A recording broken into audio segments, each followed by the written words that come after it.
I hope you're doing well. In the book of First Samuel, we started off with the prayer of Hannah that cried out to God as she was barren, and she makes a covenant with God, a vow, and the Lord blesses her. She gives her a son known as Samuel, and after he's grown to a weaning period, that he's brought to the tabernacle to live and serve the Lord with the priest Eli. And we see that he is growing, and she gives this beautiful prayer of adoration and worship to God. At the balance of chapter 2 is a description of the sons of Eli. Verse 12 says, "Now the sons of Eli were worthless men. They did not know the Lord." That's a very strong rebuke, to be known as worthless men. And as you read through the context, you can see that they were worthless men.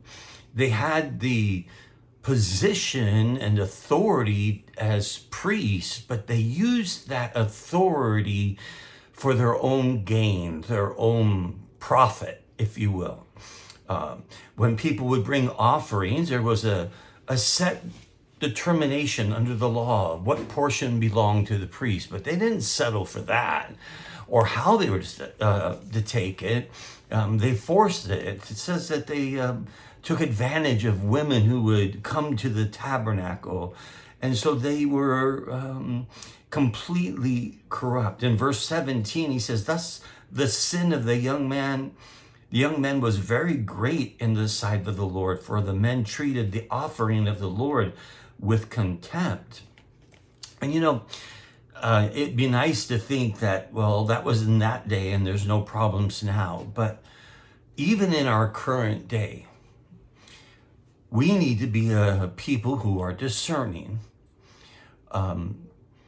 That there are people who use the cloak of religion, the authority of a position, in order to profit for themselves. It is in a contempt of the offerings of the Lord. They proclaim oftentimes to be prophets with "Thus saith the Lord," but they're really only concerned with profit, what money they can make and accumulate. And I'm not saying that people in ministry should be in abject poverty. I just think it's a warning sign to us that when those in ministry use that ministry to accumulate great wealth and possessions, contrary to how the Lord himself lived. So be discerning.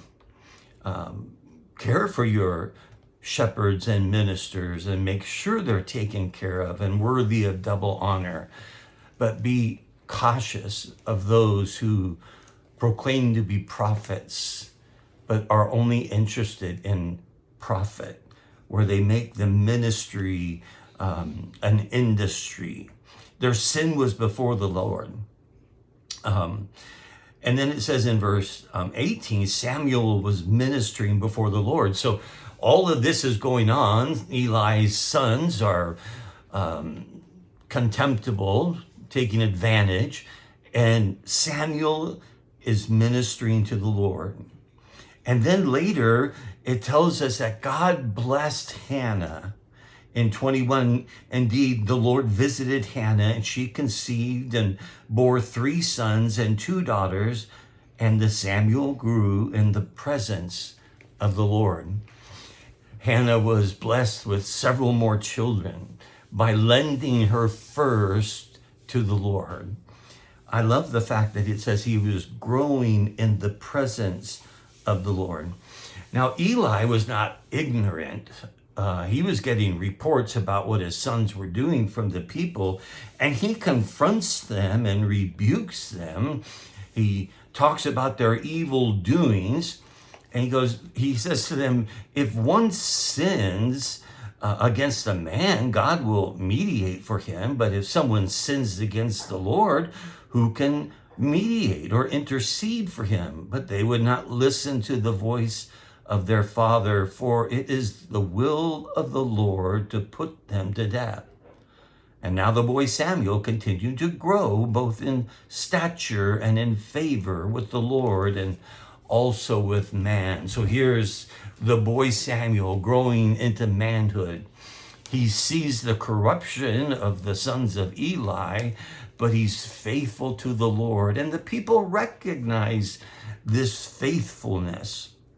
And he is growing and understanding what ministering to the Lord is all about.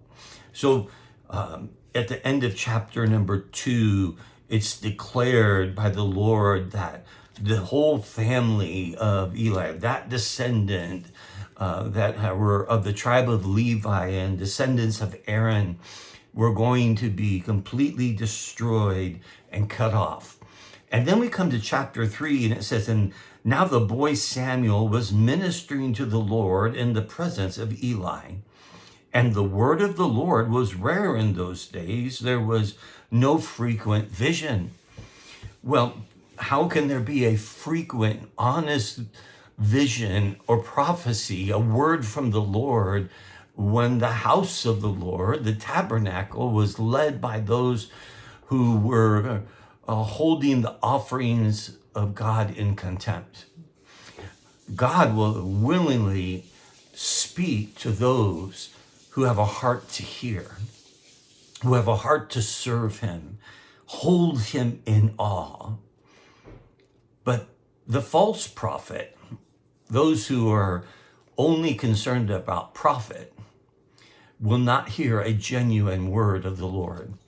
And there are many of these so-called prophets who enrich themselves by enticing people and getting people excited about what they call the word. And then when the word doesn't come true, they make up another story or say it'll be some future event. And listen, folks, we need to be a discerning people. So here's Samuel. He's ministering in the presence of the Lord. And then the Lord called Samuel, and he said, here I am. So Samuel is here. He's laying down asleep in the residence of the tabernacle, and the Lord calls him, Samuel. But he gets up and he runs over to Eli, and he says, yes, master, what do you want? And this happens. He says, no, I didn't call you. Go and lay down. And the Lord calls him again, Samuel. And Samuel did not yet know the Lord, and the word of the Lord had not yet been revealed to him. So he was ministering in the tabernacle, but this knowing was the intimate knowing. Not just knowing about, not just understanding the ceremonies and the sacrifices and the service in the tabernacle, an intimate knowing of the Lord and experiencing his word. So on the third occasion, he arose, then the Lord called Samuel again the third time, and he arose and went to Eli and said, here I am, for you called me. Then Eli perceived that the Lord was calling the boy, and therefore Eli said to Samuel, go lie down, and if he calls you, you shall say, speak, Lord, for your servant hears. So Samuel went and lay down in the place. And the Lord came and stood, calling as at other times, Samuel, Samuel. And Samuel said, speak, for your servant hears. Then the Lord said to Samuel, behold, I am about to do a thing in Israel, at which the 2 ears of everyone who hears it will tingle. On that day I will fulfill against Eli all that I have spoken concerning his house from beginning to end, and I declare to him that I am about to punish his house forever for the iniquity that he knew because his sons were blaspheming God, and he did not restrain them. So Samuel, verse 15, lay until morning. Then he opened the doors of the house of the Lord, and Samuel was afraid to tell the vision to Eli. In verse 18, so Samuel told him everything and hid nothing from him. And he said, "It is the Lord, let him do what seems good to him." And Samuel grew, and the Lord was with him, and none of his words fall to the ground. And all Israel, from Dan to Beersheba, knew that Samuel was established a prophet of the Lord. So there's a few things I want you to pick up on. Samuel, in his service and worship of the Lord, came to the place where he could discern the voice of the Lord. So friends, as a child of God, who's been born again by the Spirit of God, have you learned to discern his voice speaking? Thankfully, we have the written word, but more than just the written word, we have the living word that John speaks of. The word, the Logos, the person of Jesus. And he put his Spirit in you so that he can live through you. Will you open your heart to listen? And is your heart ready to say, as Samuel did, "Lord, speak, your servant hears"? Your servant hears means not only do I hear, but I'll surrender to do whatever you want. That is the best of places, to know that God is in an intimate relationship with you. He created us for that purpose.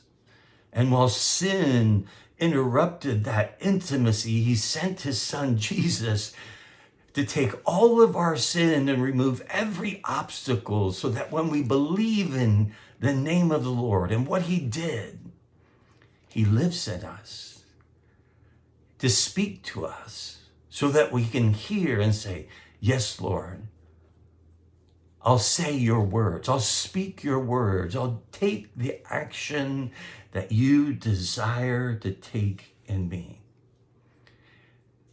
Samuel was distinct from the other prophets because his word never fell to the ground, because he spoke the words of God.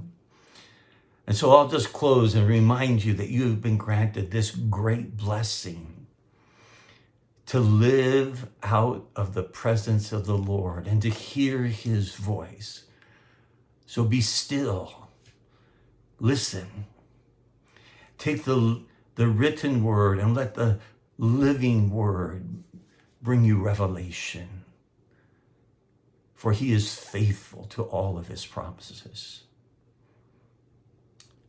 That's the distinction between the prophet and the one who only seeks profit. Have a great day.